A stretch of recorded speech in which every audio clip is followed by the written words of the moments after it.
ನಮಸ್ಕಾರ ವೀಕ್ಷಕರೇ, ಕಾರ್ಯಕ್ರಮಕ್ಕೆ ಸ್ವಾಗತ. ನಾನು ಸ್ವಾತಿ ಕೃಷ್ಣ. ಇವತ್ತಿನ ಕಾರ್ಯಕ್ರಮದಲ್ಲಿ ನನ್ನ ಜೊತೆ ಪ್ರೊಫೆಸರ್ ಸುತ್ತೂರು ಎಸ್ ಮಾಲಿನಿ ಇದ್ದಾರೆ.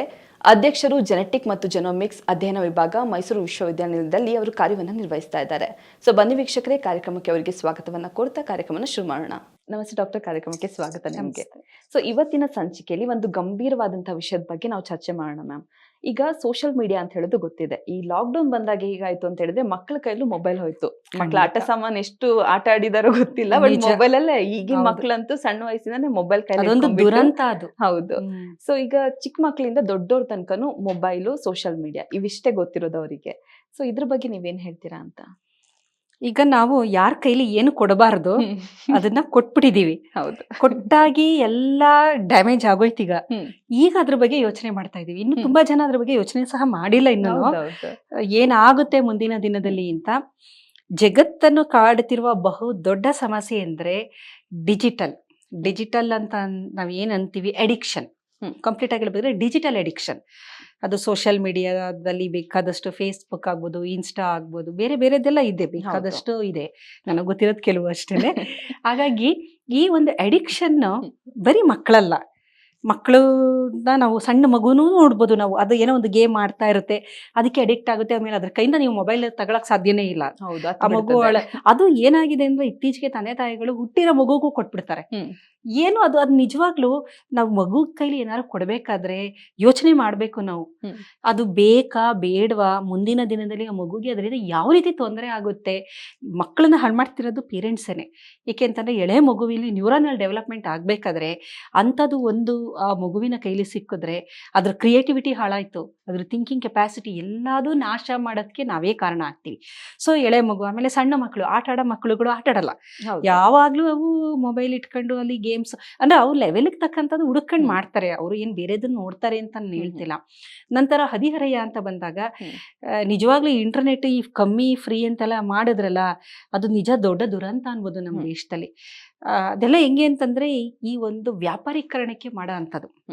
ನಿಮಗೆ ಫಸ್ಟ್ ಕೊಟ್ಬಿಡೋದು ಫ್ರೀ, ನೀವು ಅಡಿಕ್ಟ್ ಆದಮೇಲೆ ಅವ್ರಿಗೆ ಗೊತ್ತು ನೀವು ಅದನ್ನ ಬಿಡಲ್ಲ ಅಂತ. ನೀವು ಏನೇ ಮಾಡಿದ್ರು ದೆನ್ ಎಷ್ಟೇ ಅದರದ್ದು ನೀವು ಬೆಲೆ ಹೆಚ್ಚು ಮಾಡಿದ್ರು ನೀವು ಅದು ಅಡಿಕ್ಟ್ ಆಗೋಗಿದ್ದೀರಾ ಅಲ್ವಾ. ಹಾಗಾಗಿ ಅದನ್ನ ಬಳಸ್ತೀವಿ. ಇವೆಲ್ಲ ವ್ಯಾಪಾರೀಕರಣದ ಬೇಕಾದಷ್ಟು ಕೆಲವೊಂದು ಕುತಂತ್ರ ಅಂತಾನೆ ಅನ್ಬೋದು, ಒಳ್ಳೆ ತಂತ್ರ ಅಂತೂ ಅಲ್ಲ ಇದು.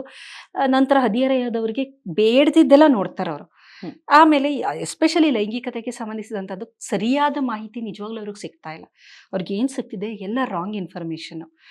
ಒಂದು ನೈಸರ್ಗಿಕ ನೇಚರ್ಗೆ ವಿರುದ್ಧವಾದದ್ದನ್ನೇ ಅದರಲ್ಲಿ ತೋರಿಸಿರ್ತಾರೆ. ಅದನ್ನ ಅವ್ರು ನಿಜ ಅನ್ಕೊಂಡಿರ್ತಾರೆ. ಯಾವುದು ಸರಿ ಯಾವುದು ತಪ್ಪು, ಯಾವುದು ಒಳ್ಳೇದು ಯಾವುದು ಕೆಟ್ಟದ್ದು, ಯಾವುದು ಆರೋಗ್ಯ ಯಾವುದು ಅನಾರೋಗ್ಯ ಡಿಫ್ರೆನ್ಸೇ ಗೊತ್ತಿರೋದಿಲ್ಲ. ಸೊ ಅದ್ರ ಜೊತೆಗೆ ಅವರ ವಿದ್ಯಾಭ್ಯಾಸನೂ ಸಹ ಹಾಳಾಗ್ತಾ ಇದೆ. ಈಗ ಮಗು ಅಂತಂದ್ರೆ ಅದು ಎಷ್ಟು ಮೈಂಡ್ ಅದು ಮುಗ್ಧವಾಗಿರುತ್ತೆ. ನೀವು ಅದಕ್ಕೆ ಕೆಟ್ಟದನ್ನ ತೋರಿಸಿದ್ರೆ ಅದು ಡೈವರ್ಟ್ ಆಗ್ಬಿಡುತ್ತೆ. ಅದನ್ನ ಪುನಃ ಅದು ಒಂಥರ ಹೆಂಗೆ ಅಂತಂದ್ರೆ ಮಣ್ಣಿನ ಒಂದು ಮಡಕೆ ತರ ಒಡೆದೋದ್ರೆ ಅದು ನೀವೇನೇ ಸರಿ ಮಾಡಿದ್ರು ಆ ಮಗುವಿನ ಮನಸ್ಸು ಸರಿ ಆಗೋದಿಲ್ಲ. ನಂತರ ಯುವಕರು ಅಂತ ಬಂದ್ರೆ ಅಲ್ಲೂ ಅಡಿಕ್ಷನ್ನೇ. ನೀವು ಮೊದಲು ನನ್ಗೆ ಆಶ್ಚರ್ಯ ಆಗುತ್ತೆ, ಟ್ರಾಫಿಕ್ ಪೊಲೀಸ್ ಅಂದ್ರೆ ಈಗ ಟ್ರಾಫಿಕ್ ಪೊಲೀಸರು ಮೊಬೈಲ್ ನೋಡ್ತಾ ಇರ್ತಾರೆ. ಅದು ಅವ್ರೊಬ್ರೆ ಅಂತಲ್ಲ, ನೀವು ಎಲ್ಲೇ ಹೋಗಿ, ಹಾಸ್ಪಿಟಲ್ಗೆ ಹೋಗಿ, ಎಲ್ಲೇ ಹೋಗಿ ಜನರ ಕೈಯಲ್ಲಿ ಅದೊಂದು ಇರುತ್ತೆ, ಅದು ನೋಡ್ಲೇಬೇಕು. ಅದಿಲ್ಲ ಅಂದ್ರೆ ಅವರು ಅದು ಒಂಥರ ಅವ್ರ ಪ್ರಾಣಕ್ಕೆ ಪ್ರಾಣ ಆಗ್ಬಿಟ್ಟಿದೆ. ಅದಿಲ್ಲ ಅಂದ್ರೆ ಬದುಕಕ್ಕೆ ಆಗೋದಿಲ್ಲ ಅನ್ನೋ ಒಂದು ಸ್ಥಿತಿಗೆ ನಾವು ತಲುಪಿದೀವಿ. ಗೃಹಿಣಿಯರು ಅಂತ ತಗೊಂಡ್ರೆ ಅವ್ರೂ ಅದೇನೆ. ಅವರು ನಾವು ಅಡಿಗೆ ನೋಡ್ತೀವಿ, ಮತ್ತೊಂದು ನೋಡ್ತೀವಿ, ಮಗದೊಂದು ನೋಡ್ತೀವಿ ಅಂತ ಅವ್ರೂ ಅಡಿಕ್ಷನ್. ಆಮೇಲೆ ಕೆಲಸದಲ್ಲಿ ಇರೋಂಥ ಹೆಣ್ಮಕ್ಳು ಅಂದ್ರೆ ಕೆಲಸ ಮಾಡೋದ್ ಬಿಟ್ಟು ಅದನ್ನು ಅವರು ನೋಡ್ತಿರ್ತಾರೆ. ಅದೆಲ್ಲ ಅವ್ರದ್ದು ಬೇರೆ ಬೇರೆ ಇರುತ್ತೆ. ಶಾಪಿಂಗು, ಆನ್ಲೈನ್ ಶಾಪಿಂಗ್ ಅಂತೆ, ಅದು ಇದು ಅಂದ್ರೆ ಎಲ್ಲರೂ ಯಾವುದೋ ಒಂದು ರೀತಿಲಿ ಅದಕ್ಕೆ ಅಡಿಕ್ಟ್. ವಯಸ್ಸಾದವರು ಮೊದಲೆಲ್ಲ ಯಾವ ತರ ಇದ್ರು, ವಯಸ್ಸಾದವರು ಅಂದ್ರೆ ಒಂದಷ್ಟು ಆಧ್ಯಾತ್ಮಿಕತೆಗೆ ಜಾಸ್ತಿ ಒಲವು ಕೊಡ್ತಾ ಇದ್ರು. ಸಾಯಂಕಾಲ ಮನೇಲಿ ಭಜನೆ ಗಿಜನೆ ಅದೆಲ್ಲ ಮಾಡ್ಕೊಂಡು, ಇಲ್ಲ ಅಲ್ಲಿ ದೇವಸ್ಥಾನಗಳಿಗೆ ಹೋಗೋರು. ಇವಾಗ ಏನಾಗಿದೆ, ಎಲ್ಲ ವಯಸ್ಸಾದವರು ಟಿವಿ ಮುಂದೆ ಕೂತ್ರೆ ಬೆಳಗ್ಗೆಯಿಂದ ರಾತ್ರಿವರೆಗೂ ನೋಡ್ತಾರೆ. ಕಂಟಿನ್ಯೂಸ್ಸು ಸೀರಿಯಲ್ಗಳು, ಕಂಟಿನ್ಯೂಸ್ಸು. ಈಗ ಟಿವಿನೂ ಕಮ್ಮಿ ಆಗಿದೆ. ಏಕೆಂತಂದ್ರೆ ಅಲ್ಲಿ ಕೂತ್ಕೊಳ್ಬೇಕಲ್ಲ. ಈಗ ಮಲ್ಕಂಡೇನೆ ಮೊಬೈಲ್ ಹಿಡ್ಕೊಂಡು ನೋಡ್ಬೋದಲ್ಲ. ಅದರಲ್ಲಿ ಬರುವ ಯೂಟ್ಯೂಬ್ ಬಹಳಷ್ಟು, ಎಲ್ಲ ಯೂಟ್ಯೂಬಲ್ಲಿ ಎಲ್ಲ ಕಂಟೆಂಟ್ ಸರಿ ಇರುತ್ತೆ ಅಂತಲ್ಲ. ಯಾರು ಬೇಕಾದ್ರೂ ಏನ್ ಬೇಕಾದ್ರೂ ಅದಕ್ಕೆ ಹಾಕ್ಬೋದು. ಅಥೆಂಟಿಸಿಟಿನ ನಾವು ನೋಡ್ಬೇಕಾಗುತ್ತೆ. ಬಹಳಷ್ಟು ಸಂದರ್ಭದಲ್ಲಿ ನಮಗೆ ಅದು ತಪ್ಪು ದಾರಿಗೆಳೆಯುವಂತ ಸಾಧ್ಯತೆಗಳೂ ಇರುತ್ತೆ. ಈ ಕುಡಿತದ ಬಗ್ಗೆ ಯಾರೋ ಒಂದು ವಿಡಿಯೋ ಮಾಡಿದ್ ನಾನು ನೋಡಿದೆ, ನೀವು ಕುಡೀರಿ, ಇದ್ರ ಜೊತೆ ಸೌತೆಕಾಯಿ ತಿನ್ನಿ, ಏನೂ ಆಗಲ್ಲ ಅಂತ ಪ್ರಚಾರ ಮಾಡ್ತಾ ಇದ್ರು. ಅಂದ್ರೆ ಗೊತ್ತಿಲ್ಲದ ವಿಚಾರನೇ ಗೊತ್ತಿಲ್ಲದಿದ್ದವರು ಮಾತಾಡಿದಾಗ ಮತ್ತೆ ಅದು ಎಲ್ಲರಿಗೂ ಇಷ್ಟ ಆಗುತ್ತೆ. ಹೌದು. ಏಕೆಂದ್ರೆ ನೀವು ಕುಡೀರಿ ಅಂತ ಹೇಳ್ತಾ ಇದ್ದಾರಲ್ಲ, ಸೊ ಪರ್ಮಿಟೆಡ್, ಅದ್ರ ಜೊತೆ ಒಂದು ಸೌತೆಕಾಯಿ ತಿನ್ಬಿಟ್ರೆ ಏನು ನನ್ನ ಲಿವರ್ ಚೆನ್ನಾಗಿರುತ್ತೆ ಅಂತ ಅವರು. ಅದೇ ಯಾವ ತರ ಡ್ಯಾಮೇಜ್ ಆಗುತ್ತೆ ಅನ್ನೋದು ಒಬ್ಬ ಸಂಶೋಧಕರು ಅಥವಾ ವೈದ್ಯರುಗಳು ತಿಳಿದವ್ರು ಹೇಳ್ಬೇಕು ಅದನ್ನ. ಹಾಗಾಗಿ ಎಲ್ಲರನ್ನು ಒಂದು ಕಾಡುವ ಸಮಸ್ಯೆ ಅಂದ್ರೆ ಈ ಅಡಿಕ್ಷನ್ ಇದೆಯಲ್ಲ, ಸೋಷಿಯಲ್ ಮೀಡಿಯಾ ಅಡಿಕ್ಷನ್ ಅಂತ ನಾವು ಹೇಳ್ಬೋದು. ಎಲ್ಲ ವರ್ಗದವರು, ಅವರು ಹಳ್ಳಿಯವರೇ ಆಗಿರ್ಬೋದು, ಪಟ್ಟಣದವರೇ ಆಗಿರ್ಬೋದು, ಕೂಲಿ ಕಾರ್ಮಿಕರೇ ಆಗ್ಬೋದು, ಆಫೀಸರ್, ಎಲ್ಲರನ್ನು ಸಮಾನವಾಗಿ ಕಾಡ್ತಿರೋದು ಸೋಷಿಯಲ್ ಮೀಡಿಯಾ ಅಡಿಕ್ಷನ್. ಈ ಸೋಷಿಯಲ್ ಮೀಡಿಯಾ ಅಂತ ಡಿಸೈನ್ ಮಾಡ್ತಾರಲ್ಲ, ಇನ್ಸ್ಟಾ ಆಗ್ಬೋದು, ಫೇಸ್ಬುಕ್ ಆಗ್ಬೋದು, ವಾಟ್ಸಪ್ ಆಗ್ಬೋದು, ಇದನ್ನ ಮಾಡೋ ಟೀಮ್ ಇದೆಯಲ್ಲ, ಅದರಲ್ಲಿ ನ್ಯೂರೋ ಸೈಂಟಿಸ್ಟ್ಗಳು ಇರ್ತಾರೆ. ಓಕೆ. ಇದ್ರದ್ದು ಯಾವ ರೀತಿ ಮಾಡ್ತಾರೆ ಅಂತ ಜನಸಾಮಾನ್ಯರಿಗೆ ಗೊತ್ತಿಲ್ಲ. ಕಾರಣ ಏನಂತಂದ್ರೆ, ಆ ಒಂದು ಟೀಮಲ್ಲಿ ನ್ಯೂರೋ ಸೈಂಟಿಸ್ಟ್ ಅವ್ರಿಗೆ ಬಿಲಿಯನ್ಸ್ ಆಫ್ ಡಾಲರ್ಸ್ ಪೇ ಆಗಿರುತ್ತೆ. ಓಕೆ. ಇದು ಯಾವ ತರ ಅಂತಂದ್ರೆ, ಇದೊಂದು ವ್ಯೂಹ ತರ.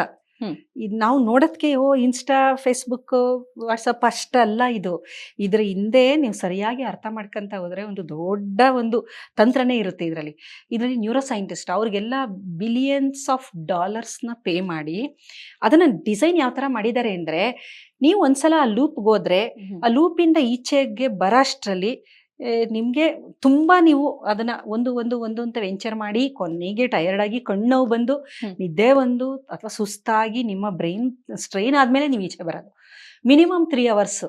ಈಗ ಮಕ್ಕಳುಗಳೆಲ್ಲ ಆಯ್ತು ಅಂದ್ರೆ 4-5 hours, ಅಥವಾ ಯುವಕರು ಯಾರೇ ಆಗ್ಲಿ, ಅದು ಡಿಸೈನ್ ಮಾಡಿರೋ ವೇ ಇದೆಯಲ್ಲ, ಅದು ನೀವು you should get into the limbic loop ಅಂತ. ನಾನು ಲಿಂಬಿಕ್ದು ಇನ್ನೊಂದು ನೀವು ವಿಡಿಯೋದಲ್ಲಿ ನೋಡಿದ್ರೆ ಗೊತ್ತಾಗುತ್ತೆ. 3 ಬ್ರೈನ್ ಬಗ್ಗೆ ಹೇಳಿದೆ. ಲಿಂಬಿಕ್ ಅಂತಂದ್ರೆ ಅದು ರೆಪ್ಟಿಲಿಯನ್ ಬ್ರೈನು. ಈ ಲಿಂಬಿಕ್ ಲೂಪ್ ಅಂತ ಇದ್ರೆ ಅಲ್ಲೇ ಜಾಲ ಅದು. ಇದೆಲ್ಲ ಏನು ಅಂತಂದ್ರೆ, ನೋಡೋದು, ಕೇಳೋದು, ಮಾತಾಡೋದು ಇದೆಲ್ಲ ಇರುತ್ತಲ್ಲ, ಅದು ನೋಡೋದು ಎಸ್ಪೆಷಲಿ ವಿಷನರಿ ಏನಿರುತ್ತೆ, ಅದು ತುಂಬಾ ಬೇಗ ನಮ್ಮ ಮೆದುಳಲ್ಲಿ ಅದು ಕೂತ್ಕೊಳ್ಳುತ್ತೆ ಮತ್ತೆ ಅಟ್ರಾಕ್ಟ್ ಮಾಡುತ್ತೆ. ಅದು ಡಿಸೈನ್ ಆಗಿರೋದು ಹಾಗೆ. ನಿಮ್ಗೆ ಒಂದು ಸಲ ನೀವು ಅದಕ್ಕೆ ಹೋದ್ರೆ ಅದರಿಂದ ಈಚೆಗೆ ಬರೋದಕ್ಕೆ ಕಷ್ಟ ಇದೆ. ಬರ್ತಾರೆ ಕೆಲವರು, ಬಹಳ ಮಿನಿಮಲ್ ಯೂಸ್ ಮಾಡ್ತಾರೆ. ಏನು ಅಂದ್ರೆ ದೇ ಆರ್ ಆಲ್ ವೆರಿ ತುಂಬಾ ರೆಸ್ಪಾನ್ಸಿಬಲ್, ಮತ್ತೆ ಅವರಿಗೆ ಒಂದು ವಿವೇಕ ಅನ್ನೋದು ತುಂಬಾ ಚೆನ್ನಾಗಿರುತ್ತೆ. ಅವ್ರಿಗೆ ಗೊತ್ತು ಎಷ್ಟು ಯೂಸ್ ಮಾಡಬೇಕು ಅಷ್ಟೇ ಮಾಡಬೇಕು, ಇಲ್ಲ ಬೇಡ. ಹಾಗಾಗಿ ಅಷ್ಟು ಮಾತ್ರ ಮಾಡ್ತಾರೆ. ಆದ್ರೆ ಇದು ಯಾವ ತರ ಆಗಿದೆ ಅಂದ್ರೆ, ಮಂಗನ ಕೈಲಿ ಮಾಣಿಕ್ಯ ಅಂತಾರಲ್ಲ, ಈ ಮಕ್ಳ ಕೈಲಿ ಕೊಟ್ಟಿರೋದು. ಅದರಿಂದ ಆಗ್ತಿರೋ ದುರಂತ ನೀವು ನೋಡಿದ್ರೆ, ಸೈಬರ್ ಕ್ರೈಮ್ ಎಷ್ಟಾಗ್ತಾ ಇದೆ, ಎಷ್ಟು ಜನ ದುಡ್ಡು ಕಳ್ಕೊಂಡಿದ್ದಾರೆ, ಎಷ್ಟು ಜನ ಮಾನ ಮರ್ಯಾದೆ ಕಳ್ಕೊಂಡಿದ್ದಾರೆ. ಬರೀ ದುಡ್ಡು ಅಂತೇ ಅಲ್ಲ, ಏಕೆಂದ್ರೆ ಎನಿಥಿಂಗ್ ಯು ಕ್ಯಾನ್ ಡೂ ಅಲ್ವಾ. ನಿಮ್ದು ಎಲ್ಲ ನಿಮ್ಮ ಅಸ್ತಿತ್ವನೇ ಕಳೆದೋಗಿದೆ. ಎಷ್ಟೋ ಜನ ರಾಜಕಾರಣಿಗಳ ಅಸ್ತಿತ್ವನೇ ಹೋಯ್ತು ಅಲ್ವಾ, ಸೋಷಿಯಲ್ ಮೀಡಿಯಾದಿಂದಾಗಿ. ದುಡ್ಡು ಹೋಯ್ತು, ಕೋಟಿನೂ ಲೂಟಿ ಮಾಡಿದ್ದಾರೆ, ಆನ್ಲೈನ್ ಟ್ರಾನ್ಸಾಕ್ಷನ್ ಮಾಡಿ ಮೋಸ ಮಾಡಿ. ಆಮೇಲೆ ಎಷ್ಟು ಹದಿಹರೆಯದ ಹೆಣ್ಣು ಮಕ್ಕಳು ಈ ಸೈಬರ್ ಬುಲ್ಲಿಂಗ್ ಆಗಿರ್ಬೋದು, ಇಂಥದಕ್ಕೆಲ್ಲ ಸಿಗಾಕೊಂಡವರು. ಆ ಒಂದು ರೀಲ್ಸ್ ಅನ್ನ ಒಂದು ಟ್ರೆಂಡ್, ಇದು ಅದಕ್ಕೆ ಬಲಿಯಾಗದವರೇ ಇಲ್ಲ. ನೀವು ಸುಮ್ಮನೆ ಎಲ್ಲೋ ಒಂದು ಸಂದರ್ಭದಲ್ಲಿ ಬ್ರೌಸ್ ಮಾಡಿದ್ರೆ ನಿಮ್ಗೆ ನಿಜವಾಗ್ಲೂ ಆಶ್ಚರ್ಯ ಆಗುತ್ತೆ, ಜನ ಇಷ್ಟೊಂದು ಹುಚ್ಚ ಅಂತ ಅಲ್ವಾ. ಅವ್ರಿಗೆ ಹೇಳೋರು ಕೇಳೋರು ಇಲ್ವಾ. ಅವರ ಬಟ್ಟೆಗಳಾಗ್ಬೋದು, ಅವ್ರು ಮಾಡೋ ಇದಾಗ್ಬೋದು, ಎಷ್ಟು ಅಸಹ್ಯವಾಗಿರುತ್ತೆ ಅಂತಂದ್ರೆ, ನಿಜವಾಗ್ಲೂ ಇವ್ರು ಎಲ್ಲಿಂದ ಬಂದಿದ್ದಾರೆ ಇಲ್ಲ, ಒಂಥರ ಇವ್ರಿಗೆ ಏನಾದ್ರೂ ಒಂದು ಸಾಮಾಜಿಕ ಒಂದು ಜವಾಬ್ದಾರಿ ಇದೆಯಾ ಅಂತ ಅನ್ಸುತ್ತೆ. ಕೆಲವರು ಕೆಟ್ಟದನ್ನ ಸೋಷಿಯಲ್ ಮೀಡಿಯಾದಲ್ಲ ಹಾಕಿದಾಗ ಜನ ಬೈದಿರ್ತಾರೆ, ಕಮೆಂಟಲ್ಲಿ ಉಗ್ದಿರ್ತಾರೆ ಚೆನ್ನಾಗಿ. ಆದ್ರೂ ಸಹ ಅವರು ಅದನ್ನ ಕೇರೆ ಮಾಡ್ತಾ ಇಲ್ಲ ಅಂತಂದ್ರೆ, ಅವರು ಯಾವ ಲೆವೆಲ್ಗೆ ಅವ್ರಿಗೆ ಅಡಿಕ್ಷನ್ ಅಲ್ಲಿ ಅವ್ರು ಇರ್ಬೋದು. ಮತ್ತು ಅಂತಂತೀವಲ್ಲ, ಸೆಲೆಬ್ರಿಟಿ ಆಯ್ತು, ಫಾಲೋವರ್ಸ್ ಬಂತು ಅಂತ ಹೇಳಿದ್ರೆ ಅವ್ರು ಸ್ಥಿಮಿತದಲ್ಲಿಲ್ಲ. ಅವ್ರಿಗೆ ಹೆಂಗಿದ್ರೆ ಮಾನಸಿಕ ರೋಗಿಗಳೇ ಅವರು. ಕಾರಣ ಏನಂತಂದ್ರೆ, ಇದು ಡೋಪಮೈನ್ ಅಡಿಕ್ಷನ್ ಅಂತ ಕರಿತೀವಿ ನಾವು. ಈಗ ಒಂದು ರೀಲ್ ನೀವು ಮಾಡಾಕಿದ್ರಿ, ಯಾರೋ ಒಂದಷ್ಟು ಜನ ಅದಕ್ಕೆ ಒಂದು ಕಾಮೆಂಟ್ಸ್ ಹಾಕಿದ್ರು, ಅವಾಗ ಡೋಪಮೈನ್ ರಿಲೀಸ್ ಆಗುತ್ತೆ. ಸೊ ಇದೇನ್ ಮಾಡುತ್ತೆ, ನನ್ಗೆ ಇನ್ನೊಂದು ಮಾಡ್ಬೇಕು ಅಂತ, ಅವಾಗ ಇನ್ನೊಂದು ಆಗ್ತಾರೆ. ಈಗ ಇನ್ನೊಂದಷ್ಟು ಜನ ಫಾಲೋವರ್ಸ್. ಇದೇನಾಗ್ತಿದೆ ಅಂದ್ರೆ, ಇತ್ತೀಚೆಗೆ ಹೆಣ್ಣು ಮಕ್ಕಳಿಗೆ ಅವರ ಫಾಲೋವರ್ಸ್ ಜಾಸ್ತಿ, ಅವರ ಬಟ್ಟೆ ಕಮ್ಮಿ ಆಗ್ತಾ ಫಾಲೋವರ್ಸ್ ಜಾಸ್ತಿ ಆಗ್ತಾರೆ.